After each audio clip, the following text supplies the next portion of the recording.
Hi guys, it's GT here, and today I'm back with my top 3 mods of the week series. Now this week we look at 3 more fantastic mods that I've been using in game, and we find out what I think of them. Just before we start, I do apologise there was no video last week. That was just due to some commitments that I had, which meant I didn't have enough time to make a video. But this week we are back to normal, so let's get into this week's top 3 mods. So guys, up first this week is an incredibly simple mod, and it is the unlimited sprint mod. Now this mod is really very self-explanatory, and basically you can sprint continuously without losing any stamina at all. So guys, you might have noticed you can't see a stamina bar on my screen. The reason for that is you don't actually see your stamina bar unless your character is losing stamina. As with this mod, you don't lose any stamina, so you don't see your stamina bar. Wow, say stamina again. So me personally, I actually really like this mod because I don't really fast travel much around Skyrim. I tend to run around the roads and all the way across the wilderness when I'm playing. That's just a personal preference of mine. I just feel kind of more immersed in the game when I do that. This mod really helps with that because I can kind of still be immersed in the game but not be constantly annoyed by losing stamina. However, as you can see here, if you do a power attack, you do still lose stamina, so do bear that in mind. It isn't unlimited stamina, but it is unlimited sprint. And as always, if you want to get this mod for yourself, I'll stick a link in the description. So guys, on to number 2, and it is the more blood and gore mod. So guys, this mod basically puts more blood and gore into combat, but not massively noticeably. It just kind of makes it look a bit more realistic, as when you hit somebody with a giant axe, they don't tend to bleed much normally. However, with this mod, it does make them bleed a little bit more realistically. So guys, as I just stand here and let the guards hit me, you'll notice the blood spatters that come off my character. Now these aren't here without the mod, and it just gives it a bit of a more realistic look. It is actually a very subtle mod, and it's not one that you notice too much in game. It adds a nice touch to combat, and as I said before, it just makes it a bit more realistic. Or as realistic as it can be, as I am stood here getting stabbed repeatedly with swords and not though.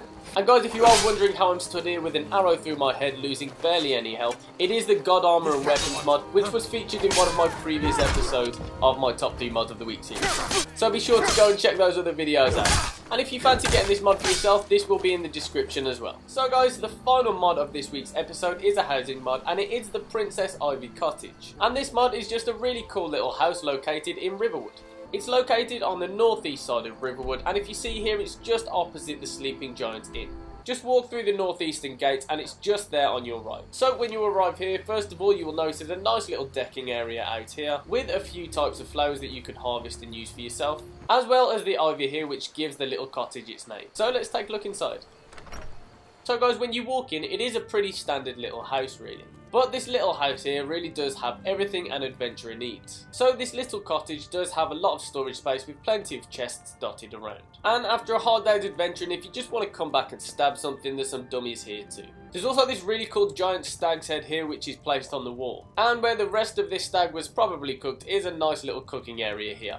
And if you do want to use this cooking pot, there is also some ingredients here too. There's also 2 little weapon plaques here if you want to stick some weapons up on the wall. Now upstairs is pretty small, but if you go to the left while you're in this cottage, there is a little downstairs area here. So as you can see, downstairs is also exactly the same size. I actually prefer the smaller housing mods on Skyrim rather than the bigger mods, just because I find that they have everything you need in a small space. There are some fantastic massive housing mods that you can get, and I'm sure I'll feature some of those on these videos in the future. However, at the moment I'm really enjoying these little places. They kind of just seem to have everything you need, and especially like this one in Riverwood, when they are placed in useful places, I just think they're really cool to have.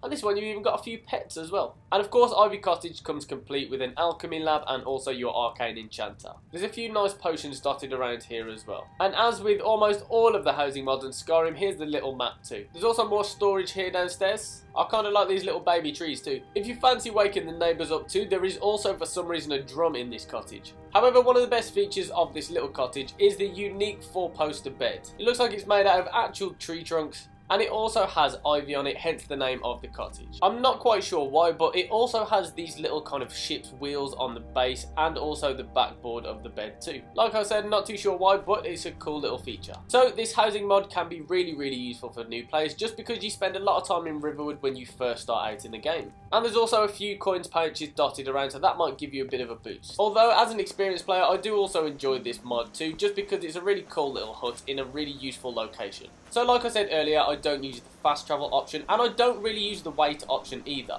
I personally think the wait option seems a little bit like cheating, and I just like to keep it as real as possible by actually going for a sleep.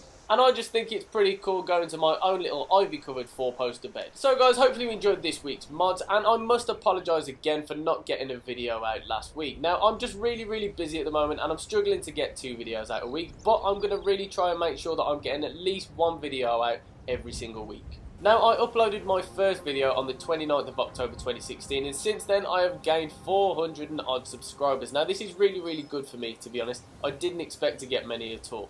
Now, the setup that I'm using currently is actually really good, and to be honest, I've managed to gain lots and lots of subscribers from really poor quality videos, so I do really thank you for that. The Mods of the Week series will be continuing every single week, and I'm going to do my absolute best to try and squeeze another video in there as well. As I've mentioned before, I will upload a video every single weekend, usually on a Sunday, and it's at about 7 o'clock UK time. Don't forget to check out the other videos in the Mods of the Week series, which are on screen now, and thank you very much for watching, and hopefully I'll see you back here soon. So finally guys, don't forget to leave a like and a comment on the video, subscribe if you haven't already, and also don't forget to hit that notification button so you can see when I upload.